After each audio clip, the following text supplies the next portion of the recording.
السلام علیکم dear viewers, welcome to my channel علم کی دنیا میں۔ دوستو، اس سے پہلی والی ویڈیو میں آپ حضرات سے میں نے کچھ غلط نکاحوں کا تذکرہ کیا تھا۔ ایک تھا ان میں سے نکاح متعہ۔ اس کا عام طور پر آپ لوگ بھی جانتے ہیں، متعہ جو کہ کیا ہے، اسلام میں بالکل حرام ہے، ناجائز ہے، اس کے لیے کوئی دلیل نہیں ہے۔ اور جن دلیلوں سے کچھ لوگ استدلال کرتے ہیں یا دلیل بناتے ہیں وہ درست نہیں ہے۔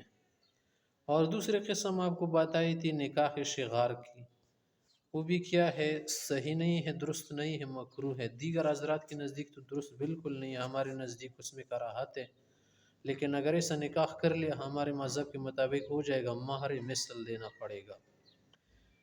تیسرا نکاح آپ کے سامنے بتانے والے ہیں، جس کو آپ کہتے ہیں حلالہ۔ عام طور پر آپ نے سنا ہوگا کہ لوگ حلالہ کرتے۔ حلالہ کا مقصد کیا ہے کہ اگر ایک شخص ہے، اس نے 3 طلاق خاتون کو دے دی، 1 2 3 3 طلاق دے دی ایک جگہ یا الگ الگ طور پر، تو وہ خاتون جو ہے اپنے شوہر پر حرام ہو گئی جب تک دوسرے شوہر سے، یعنی دوسرے شخص سے نکاح کر کے، نکاح کے بعد اس سے مل کے جمع وغیرہ کرنے کے بعد جب اس کو طلاق مل جائے، اگر وہ چاہے تو پہلے شوہر کی طرف لوٹ سکتی ہے، اگر نہ چاہے تو پھر اس کا نکاح ظاہر برقرار رہے گا دوسرے کے ساتھ۔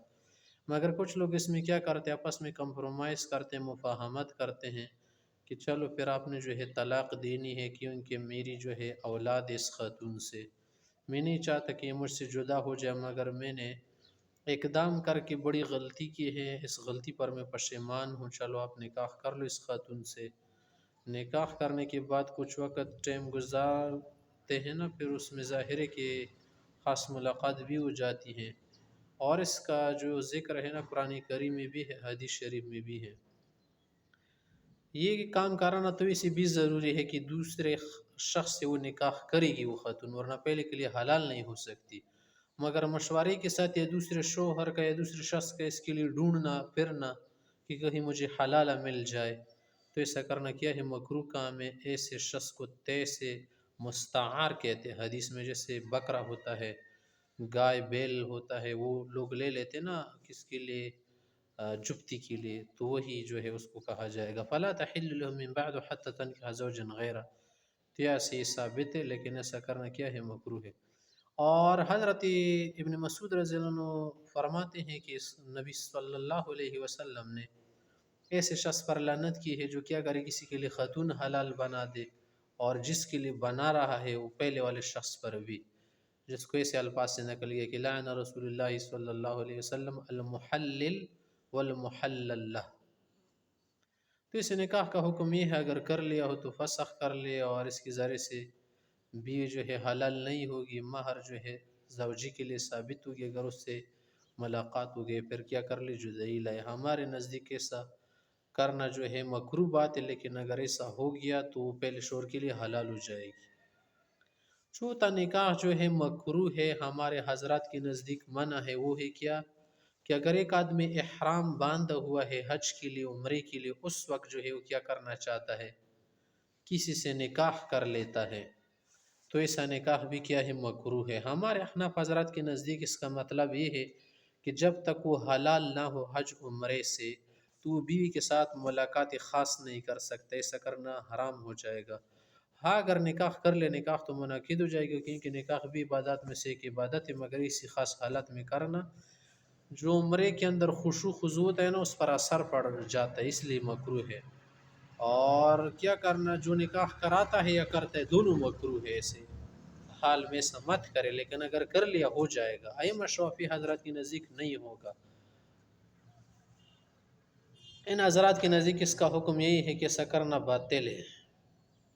آگے جو ہے 5ویں قسم، وہ ہے عدت کے اندر نکاح کرنا۔ عدت کا کیا مقصد ہے، اگر ایک شخص سے اپنی بیوی کو اس نے طلاق دے دی، ایک طلاق بائن ہو یا درجی ہو یا کیا ہو، 3 طلاق دی ہو، اور خاتون جو ابھی تک عدت میں ہے۔ عدت کا معنی ہے کہ جب کسی خاتون کو طلاق پڑ جاتی تو اس کے بعد وہ 3 مہینہ گزارتی ہے، اگر اس کو حیض، یعنی یہ جو ماہواری ہے نہیں آتی حیض، اگر ماہواری آتی ہے پھر تو ظاہر ہے کہ 3 ماہواری جو ہے گزارے کے معنی 1 مہینہ، پھر دوسرا، پھر تیسرا، 3 مہینوں میں 3 ماہواری ہو جاتی ہے۔ اس خاتون کی جو مدت تھی وہ نہیں گزری تھی، 3 مہینے 3 ماہوار، یا وارث نے کیا کر دیا، اس خاتون سے نکاح کر دیا، تو ایسا کرنا بھی کیا ہے، مکروہ ہے، منع ہے۔ اور اسی طرح سے ایک صورت یہ ہے کہ اگر ایک شخص سے وہ وفات ہو گیا اور اس کی بیوی رہ گئی ابھی، اور اس کی مدت جو ہے 4 مہینہ 10 دن ہے، 4 مہینہ 10 دن تک یہ خاتون جو ہے کسی سے نکاح نہیں کر سکتی اور سوگ منائے گی، اور سوگ اسی بھی آپ جانتے ہیں مانا یعنی زیب و زینت زیادہ نہیں کرے گی، باہر نہیں نکلے گی۔ اگر ایسی خاتون کے ساتھ کسی نے نکاح کر لیا 4 مہینہ 10 دن کے اندر، چاہے 4 مہینہ گزرے 10 ابھی باقی اس نے کر لیا، کسی بھی وقت کر لیا 4 مہینہ 10 دن میں، یا اسی طرح سے کسی نے اس کے ساتھ کر لیا یا اس نے خود کر لیا، تو اسے کرنا مکروہ ہو جائے گا اور ایسے عقد کو فی الحال ختم کر دے۔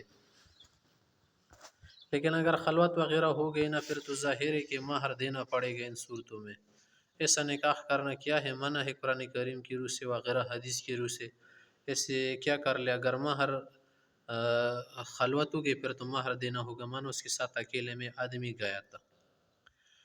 چھٹی قسم ہے نکاح کرنا سرپرست کی اجازت کے بغیر۔ سرپرست کو عربی میں ولی کا لفظ استعمال ہوتا ہے، ویسے بہت سارے معنوں کے لیے لفظ استعمال ہوتا ہے، یہاں پر اسے سرپرست مراد ہے۔ سرپرست مانا تمہارے سر پر ہو، تمہارا سایہ ہو، جیسے والد صاحب ہے، دادا ہے، اگر ان دونوں کا رشتہ نہ ہو پھر بیٹا ہوتا ہے، بھائی ہوتا ہے، بہن وغیرہ کے لیے۔ تو اگر ایک خاتون یا اسی طرح ایک چھوٹا لڑکا ہے، اس نے نکاح کر دیا کسی جگہ، اس کے پاس پیسہ وغیرہ تھا، لیکن کیا ہو گیا، والد صاحب کی اجازت اس نے نہیں لی، دادا کی نہیں لیا، کوئی بھی تھا اس کا قریب، تو ایسا نکاح ہمارے احناف حضرات کے نزدیک جو ہے منع ہے۔ شوافی وغیرہ دیگر حضرات کے نزدیک باطل ہے، ایسا نکاح بالکل نہیں ہوگا، ختم ہوگا۔ ہمارے نزدیک ایسا نکاح جو ہے باطل اگرچہ نہیں ہے مگر منع ہے، کیونکہ ولی کو جو سرپرست ہوتے ہیں اس کو اعتراض ہوتا ہے کہ یار یہ رشتہ مجھے پسند نہیں ہے۔ جب رشتہ پسند نہیں ہے تو اس رشتے کو کیا کر سکتے، ختم کر سکتے، قاضی کے پاس لے جائے، کسی بھی طرح سے ختم کر لے۔ اسی صورت میں اگر کیا ہو گیا، اس کے ساتھ بیوی کے ساتھ وہ مل گیا آدمی، تو پھر کیا کر لے گا، مہر وغیرہ دے گا۔ 7ویں قسم ہے ہمارے پاس نکاح کی کہ اگر ایک شخص سے کافر چاہے خاتون ہو یا مرد، اس کے ساتھ نکاح درست نہیں ہے۔ کافر آدمی کے ساتھ مسلمان خاتون کا نکاح یا کافر خاتون کے ساتھ مسلمان آدمی کا نکاح منع ہے، کیونکہ اللہ تعالیٰ کا فرمان ہے کہ وَلَا تَنْكِحُوا الْمُشْرِكَاتِ حَتَّى يُؤْمِنْ، کہ نکاح مت کرو مشرک لوگوں کے ساتھ، جو مشرکہ ہو، کافرہ ہو، مجوسیہ ہو، کوئی بھی مذہب والا ہو، شیوعیہ ہو، کہ اس کا عقیدہ کیا ہو، اسلام کے خلاف ہو یا بت پرست ہو، کسی بھی مذہب سے ہو۔ تو مسلمان خاتون کے لیے، مسلمان مرد کے لیے کسی کافر کے ساتھ نکاح کرنا درست نہیں ہے۔ لا ہن حل لہم ولا ہم یحلون لہن۔ تو یہ حضرات محترم آپ کے سامنے ہم نے کچھ اقسام نکاح کی بیان کر دی۔ تو اس سے نکاح کرنا اسلامی کیا ہے، ممنوع ہے، کچھ تو ہمارے نزدیک منع ہے اور کچھ جو ہے باطل کی صورت اختیار کر لیتے ہیں، تو اس لیے سے نکاح سے گریز کرنا چاہیے۔